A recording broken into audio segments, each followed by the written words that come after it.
ሰላም ውድ የጊዮን አካዳሚ ቤተሰቦች እንኳን ወደ ቻናል በሰላም መጣችሁ።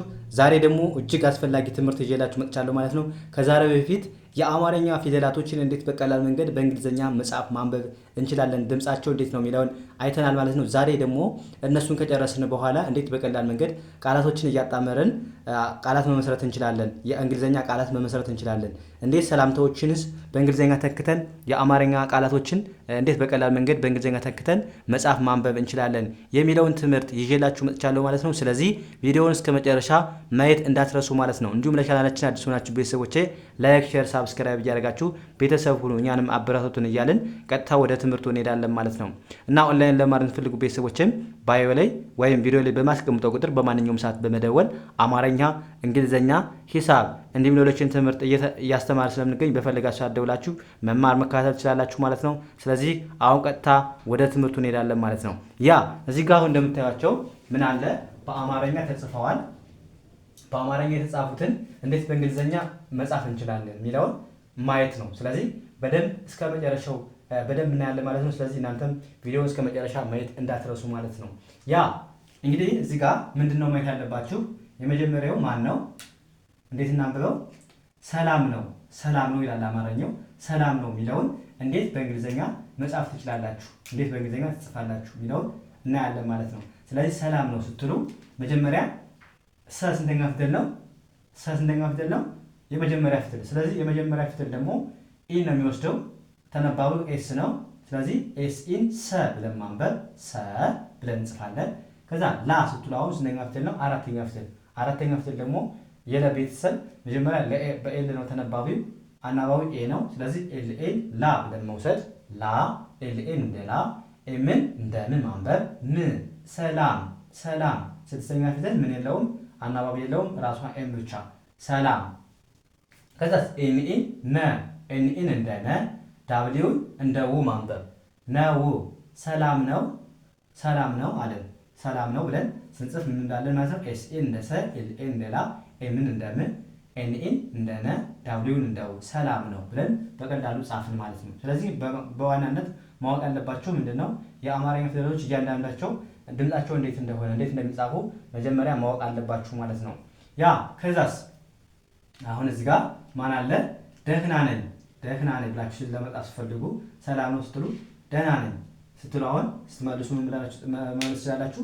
ዲኤን እንደማንበብ ነው የመጀመሪያ ፊደል ስለሆነ ደ ብለን እናነባለን። ዲኤን እንደ ደ።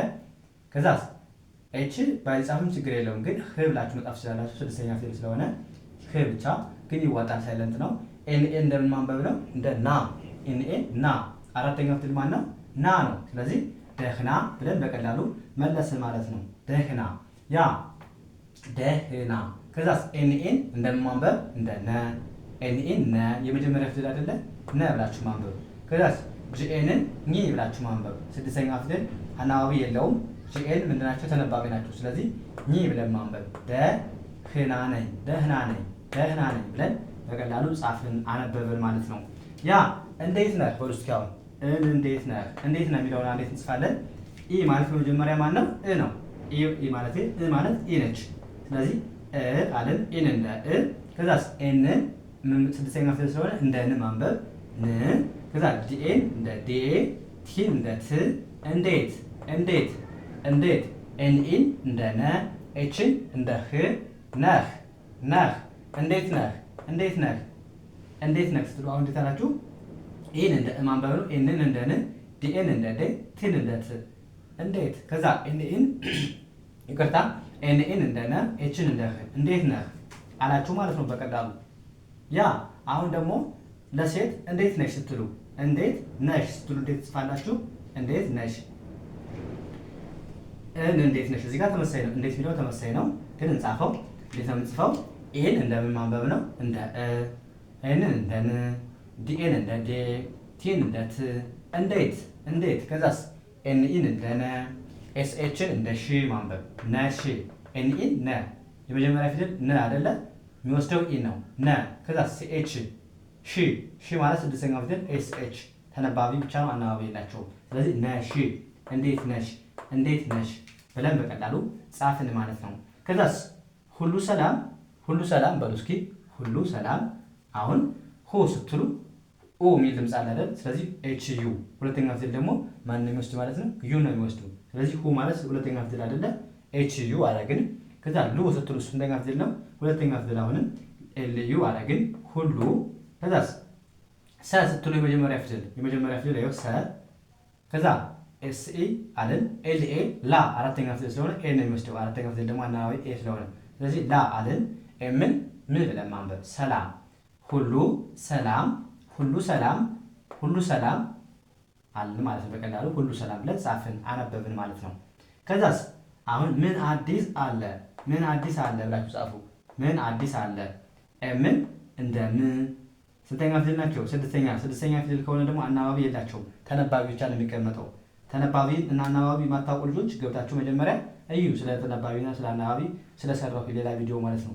ከዛ እሱን ካወቃችሁ በኋላ የአማርኛ ፊደላቶች እንዴት በቀላል መንገድ ማንበብ መጻፍ እንደምችል ደግሞ ሰርቻለሁ። እሱን ገብታችሁ መጀመሪያ እዩ። ከዛ ይገባችኋል ማለት ነው። ይሄ ስለዚህ ምን እንደማንበብ ነው። እንደ ን ስድስተኛ ፊደል ስለሆነ አናባቢ የለውም። ከዛስ ን ነች። ምክንያቱም ስድስተኛ ፊደል ነች፣ አናባቢ የላችም። ን ነች ማለት ነው። ምን አለን እዚህ ጋር ምን ብለን ምን ማለት እች ነች። ከዛ አ ስትሉ ኤ ነው የተለመደ ነው። ዲ ስትሉ ስንተኛ ፊደል ነው? ስንተኛ ፊደል ነው? ተነባቢው ዲ ነው። የደ ቤተሰብ ዲ ስለሆነ ከዛ አናባቢው ዲ ሶስተኛ ፊደል ስለሆነች ሶስተኛ ፊደል ደግሞ ማነች? አይ ነች። ስለዚህ ዲ አለን። አዲ ኤስን እንደማንበብ እንደ ስ አዲስ ስድስተኛ ፊደል አናባቢ የላቸውም። ይኸው ኤስ ብቻ ተቀመጠች። አዲስ። ከዛስ ኤን እንደ አ። ከዛ ለ ማለት ደግሞ ለ ማለት የመጀመሪያ ፊደል አይደል? ኤል ኢ የመጀመሪያ ፊደል ደግሞ ኤን ስለሚወስድ ኤል ኢ ብለን መውሰድ ነው ማለት ነው። ስለዚህ አለ ምን አዲስ አለ ምን አዲስ አለ ብለን በቀላሉ ጻፍን አነበብን ማለት ነው። ያ ከዛስ ምን አለ ምን አዲስ አለ አለን። ከዛስ ቤተሰብ እንዴት ነው? ቤተሰብ እንዴት ነው በሉ እስኪ። ቤተሰብ እንዴት ነው ብላችሁ ለመጻፍ ቢኢን እንደ ቤ ማንበብ። ቢኢን እንደ ቤ፣ ቲኢን እንደ ተ፣ ኤስኢን እንደ ሰ፣ ቢኢን ቢ ብቻ እንደ ብ። ቤተሰብ ቤተሰብ። ከዛ ኢን እንደ እ፣ ኤንን እንደ ን፣ ዲኢን እንደ ዴ፣ ቲን እንደ ት። እንዴት እንዴት ኤንኢን ነ፣ ዳብሊውን እንደ ው። እንዴት ነው እንዴት ነው። ቤተሰብ እንዴት ነው ቤተሰብ እንዴት ነው ስትሉ በቀላሉ እንደዚህ መጻፍ ቻላችሁ ማለት ነው።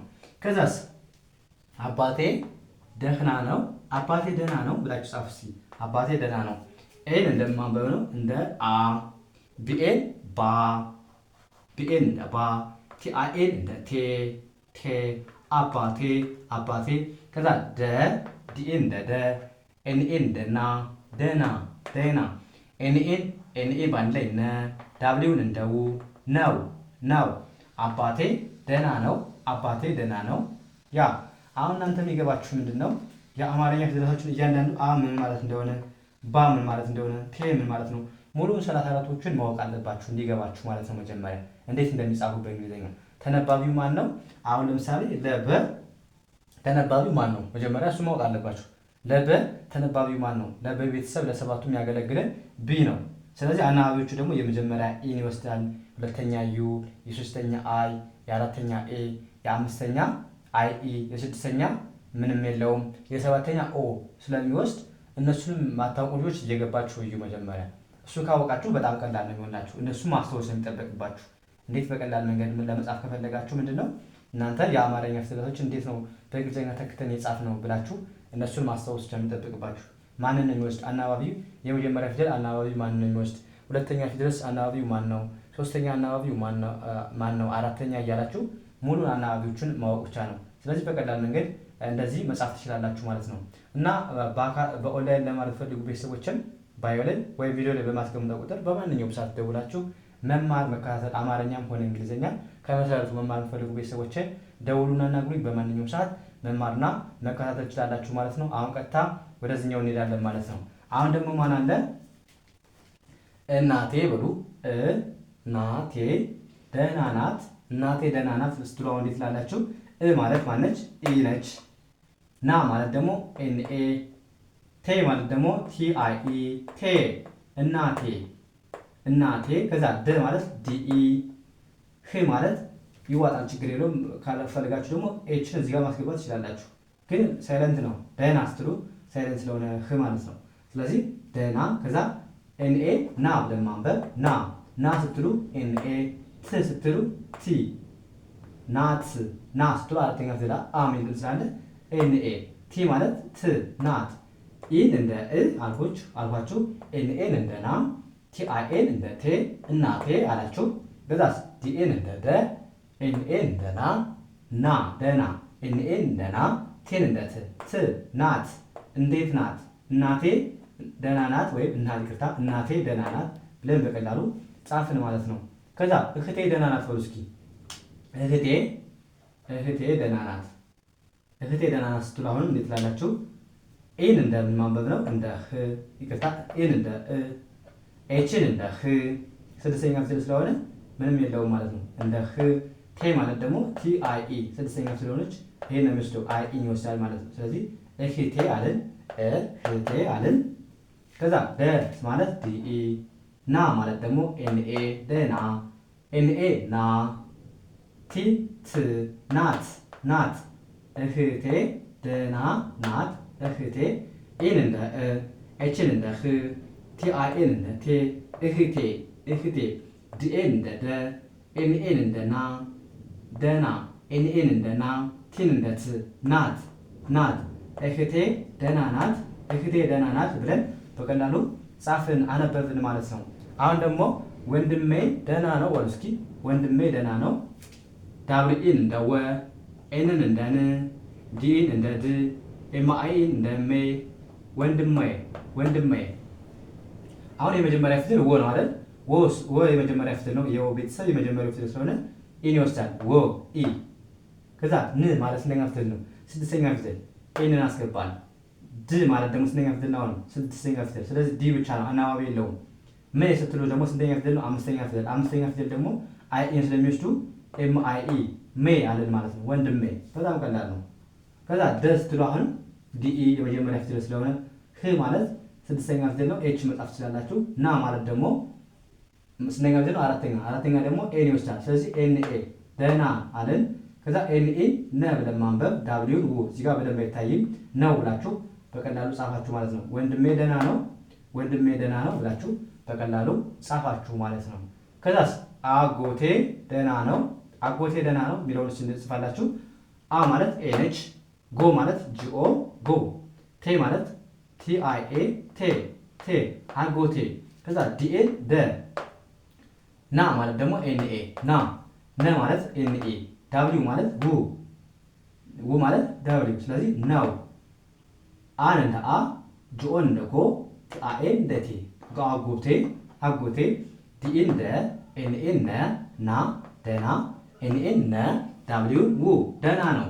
አጎቴ ደና ነው፣ አጎቴ ደና ነው ብላችሁ በቀላሉ ጻፋችሁ። የመጨረሻስ አክስቴ ደና ናት፣ አክስቴ ደና ናት ብላችሁ ጻፉ።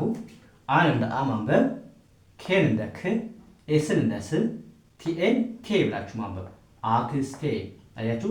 አን እንደ አ ማለት ች ነች፣ ክ ማለት ኬ ነች፣ ስ ማለት ኤስ ነች፣ ቴ ማለት ደግሞ ቲአኤ ቴ አክስቴ። እነዚህ አናባቢ የላቸውም ሳድስ ፊደል ስለሆኑ፣ ክም አናባቢው የለውም፣ ኤስም አናባቢ የለውም። ምክንያቱም ሳድስ ፊደል አናባቢ ስለሌላቸው ተነባቢ ብቻ ስለሚቀመጥ። ስለዚህ ክ ማለት ኬ ነች፣ ኤስ ማለት ስ ነች፣ ቲአኤ ማለት ደግሞ ቴ ነች አክስቴ። ዲኤ እንደ ደ፣ ዲኤን እንደ ደ፣ ኤንኤን እንደ ና ደና፣ ኤንኤን እንደ ና፣ ቴን እንደ ት ናት። አክስቴ ደህና ናት፣ አክስቴ ደህና ናት። ያ እንደዚህ ያደረጋችሁ በቀላሉ የአማርኛ ቃላቶችን በእንግሊዝኛ ተክታችሁ መጽሐፍ ማንበብ ትችላላችሁ ማለት ነው። በዋናነት አሁን የሆነ ቃላት ስንጻጻፍ በእንግሊዝኛ ነው የምንጻጻፈው ማለት ነው። የሆነ ወርድ ብቻ በአማርኛ ያን ያህል እንትን የለም ማለት ነው። ስለዚህ በቀላሉ እናንተ በእንግሊዝኛ ለመጻፍ ለማንበብ ከፈለጋችሁ በዚህ መልኩ መረዳት ያስፈልጋል ማለት ነው። ስለዚህ እንደነገርኳችሁ ገብታችሁ ያላያችሁ ቤተሰቦች እነዚህ ቃላቶችን ከማጣመራችሁ በፊት መጀመሪያ እነዚህን እያንዳንዳችሁ ማለት ምን ማለት እንደሆነች፣ ህ ማለት፣ ኬ ማለት እያንዳንዱ ቃላቶቹ ስለሰራው 34ቱን ፊደል ገብታችሁ በደንብ ማየት ይገባል ማለት ነው። መጀመሪያ እንዲገባችሁ። ከዛ ወደዚህ ከመጣችሁ ምንም አያስቸግራችሁም ማለት ነው። ምክንያቱም ቃላቶችን እነዛ ማስታወስ ነው። እንዴት ነው የተጠቀምነው? የመጀመሪያ ፊደል እንዴት ነው የተጠቀምን? ሁለተኛ ፊደልስ እንዴት ነው የተጠቀምን? የሚለው በደንብ ማየት ነው። ከዛ በጣም ቀላል ነው። አናባቢው ማወቅም ቀላል ነው። ተነባቢ ማለት ቀላል ስለሆነ ገብታችሁ ማየት አለባችሁ መጀመሪያ ማለት ነው። ስለዚህ በዛ መልኩ ከተረዳችሁ በቀላሉ እንግሊዝኛ መጽሐፍ ማንበብ ትችላላችሁ ማለት ነው።